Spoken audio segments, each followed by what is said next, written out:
of the websites and blogs and news articles and shows and all of that stuff out there today, it can be really hard to decipher what is true and what is not true. So today we are busting some nutrition myths.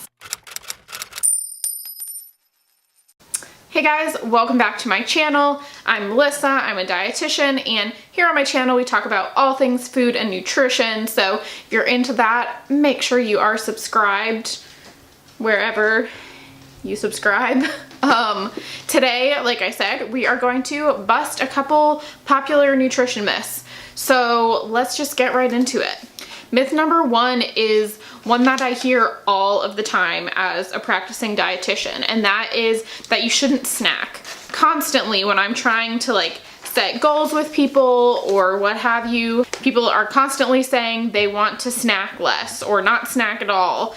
And I feel like it's a really common misconception that you shouldn't snack. I actually encourage people to snack. I think a lot of people, like I said, find eating between meals to be a bad thing, and then they get hungry between meals, they don't eat, they get to mealtime and they are starving. And when you get to a meal and you're overly hungry, you just naturally end up overeating, grabbing for a less healthy option because you've started craving high sugar or high fat things, and it takes you longer to get full, so you eat more. So I encourage people to snack between meals if they feel hungry. Now, of course, there is a difference between snacking out of hunger and snacking out of stress or emotion or habit.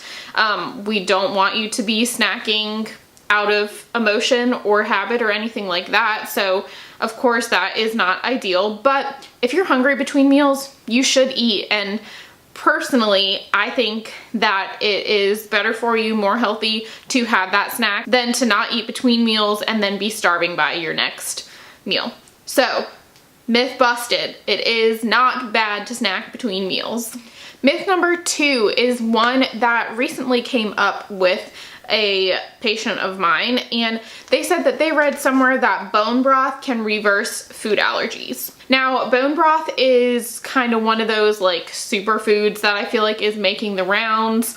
Bone broth actually is like a prehistoric food. People have been making bone broth for centuries and centuries, and it is actually, very nutritious. It's basically just made when you use animal bones and connective tissues and you kind of simmer them and make a broth out of it. A lot of times people add lots of vegetables to it and things like that. So it is actually very nutritious, but the nutrients are obviously going to depend on the ingredients that you put in it. A lot of times that concentration of nutrients is coming from the sheer amount of vegetables that are put into the broth. Now, like many superfoods or, trendy foods, there have been a lot of claims that come along with bone broth, one of them being that they can help food allergies, that it can reverse signs of aging, it can help you lose weight, all of these things. And long story short, there's really just no science backing up those claims. There is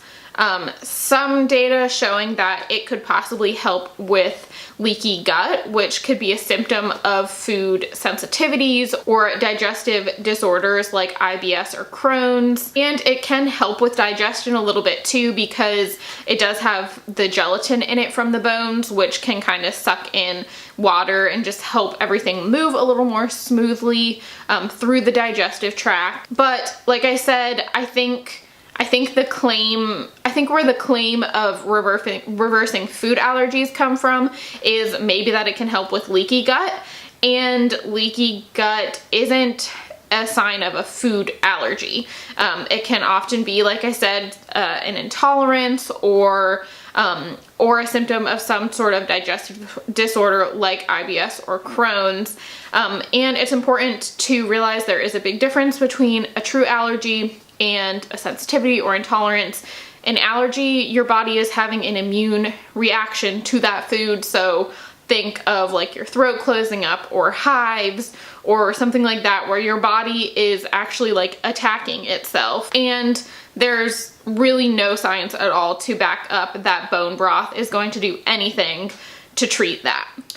Myth number 3 is another one that I hear quite a bit, and that is that frozen veggies and fruit are not as healthy as fresh. And I feel like this is a really common misconception, and I think, you know, people think frozen can be cheaper, frozen you're just putting in the microwave, you know, you see all these beautiful fresh produce and you think it must be healthier than its frozen alternative, and it's just not true. Food loses nutrients, you know, starting from when it's picked. So between the time that it's put on a truck and then transferred to your grocery store and then put out on the shelves, and then you take it home, you put it in your fridge and you wait a few days to cook it, it's losing nutrients that whole time. Now, don't get me wrong, they're still very nutritious, and you shouldn't not eat vegetables because it's been 4 days since it was picked or something like that.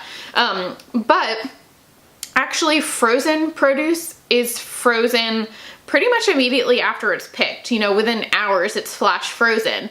So it's really at its peak freshness and peak nutritional value. So in some cases, frozen produce might actually be more nutritious than fresh. And this misconception makes me kind of sad, because I think people feel like they can't afford healthy food, they can't afford fresh produce, and they don't realize that frozen is just as good.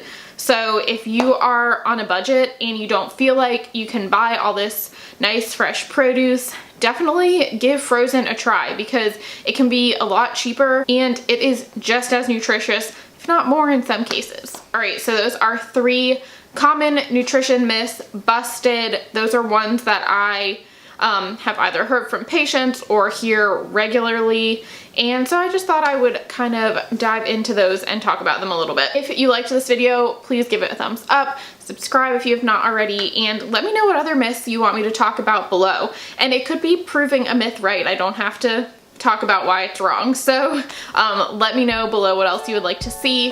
Thank you for watching, and I'll see you next week. Bye.